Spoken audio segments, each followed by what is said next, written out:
बिस्मिल्लाहिर्रहमानिर्रहीम।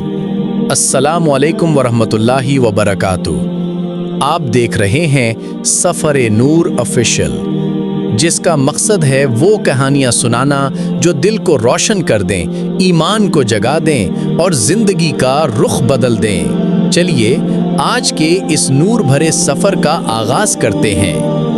यरूशलेम की ठंडी शाम थी, सूरज ढल रहा था, मगर सारा के दिल में एक अजीब बेचैनी तुलू हो रही थी। वो एक मजहबी यहूदी ख़ानदान की बेटी थी। घर में हर चीज़ मज़हब के मुताबिक होती, लेकिन दिल खाली था, जैसे कोई सच्चाई कहीं खो गई हो। सारा यूनिवर्सिटी में पढ़ती थी और वहाँ कुछ मुस्लिम तलबा भी थे। उसके घर में इस्लाम के बारे में सिर्फ ये सिखाया गया था कि मुसलमान शिद्दत पसंद होते हैं, वो तुम्हारा मज़हब छीन लेंगे, इनसे दूर रहना। इसीलिए सारा ने दिल में फ़ैसला किया था कि इस्लाम से नफ़रत करेगी। लेकिन असल कहानी तो तब शुरू हुई जब उसने पहली बार कुरान की तिलावत सुनी। यूनिवर्सिटी की लाइब्रेरी में नमाज के वक्त एक नरम आवाज़ गूंजी, अल्लाहु अकबर।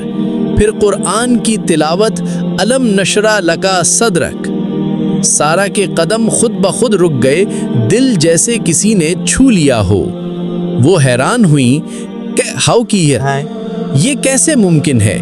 मैं तो इस दीन से नफरत करती हूँ, फिर ये आवाज़ दिल को सुकून क्यों दे रही है? वो तेजी से वहां से चली गई, मगर आवाज दिल में ही रह गई। एक दिन लाइब्रेरी में उसकी मुलाकात फ़लस्तीनी मुस्लिम लड़की मरियम से हुई। सारा ने तंजिया अंदाज में कहा, तुम लोग कुरान पढ़कर क्या पा लेते हो? मरियम मुस्कुराई और कहा, हम वो सुकून पाते हैं जो दुनिया की कोई दवाई, कोई मौसीकी, कोई दौलत नहीं दे सकती। सारा ने दिल में सोचा, अगर ये सच है तो मैं क्यों खाली हूँ? अगले दिन क्लास में अहमद खान था। वो खामोश लड़का, सादा कपड़े, नजरें झुकी हुई, हर बात अदब से। क्लास में एक लड़का उसके दीन का मजाक उड़ाया लगा, तुम्हारे नबी ने क्या सिखाया? तुम लोग दहशत फैलाते हो। अहमद ने गुस्सा नहीं किया, सिर्फ इतना कहा, हमारे नबी ने सबसे पहले इंसानियत और अमन सिखाया है। सारा ये सब देख रही थी। दिल ने पहली दफा कहा, अगर इस्लाम बुरा होता तो इसके मानने वाले इतने नरम क्यों होते हैं? एक दिन सारा ने लाइब्रेरी में मरियम का कुरान खुला देखा। वो किसी अजीब जज्बे के तहत करीब गईं। कुरान को छुआ, हाथ कांप गए। क्या मैंने एक मुकद्दस किताब को छुआ है? वो सिर्फ एक आयत पढ़ सकी, फ़इन्नमा अल उसरी युसरा, बेशक मुश्किल के साथ आसानी है। इस आयत ने उसके अंदर के टूटे हुए वजूद को आवाज़ दी। रात को उसने पहली बार अल्लाह से बात की, अगर तू वाकई है तो मुझे रास्ता दिखा दे, मैं थक गई हूँ। अब सारा के दिल में सवाल थे, आंखों में आंसू थे, और दिल कह रहा था, यही वो रास्ता है जिसे तू ढूंढ रही थी। लेकिन घर, मजहब, खानदान। उसकी माँ ने पूछा, तुम मुस्लिम दोस्तों के साथ ज्यादा वक्त गुजार रही हो, ख्याल रखना। सारा ने पहली बार झूठ बोला, मगर दिल अंदर से चीख रहा था।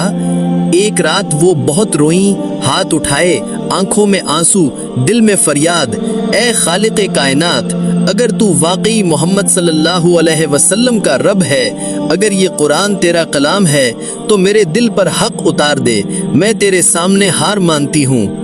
उस पल जैसे दिल से कोई पर्दा हट गया हो। दिल से आवाज आई, अशहदु अल्ला इलाहा इल्लल्लाह व अशहदु अन्ना मुहम्मदन रसूलुल्लाह। सारा मुस्लिम हो चुकी थी, लेकिन दुनिया अभी बाकी थी। जब वालिदैन को पता चला तो क़यामत टूट पड़ी। माँ चीखी, बाप ने कहा, या तो अपना फैसला वापस लो या ये घर छोड़ दो। सारा खामोश खड़ी रही, आंखों में आंसू, लेकिन होठों पर कलिमा, मैं घर छोड़ सकती हूँ लेकिन अल्लाह को नहीं छोड़ सकती। वो घर से निकाल दी गई, अल्लाह काफ़ी है। मरियम के घर उसे पनाह मिली। वो रोती रही, मगर हर नमाज में दिल कहता, तुमने सबसे बड़ा नुकसान नहीं, सबसे बड़ी कामयाबी पाई है। अहमद ने मस्जिद के इमाम से कहा, और सारा ने इस्लामी तरीके से नया नाम पाया, सारा बिन्त अब्दुल्लाह। दोस्तों,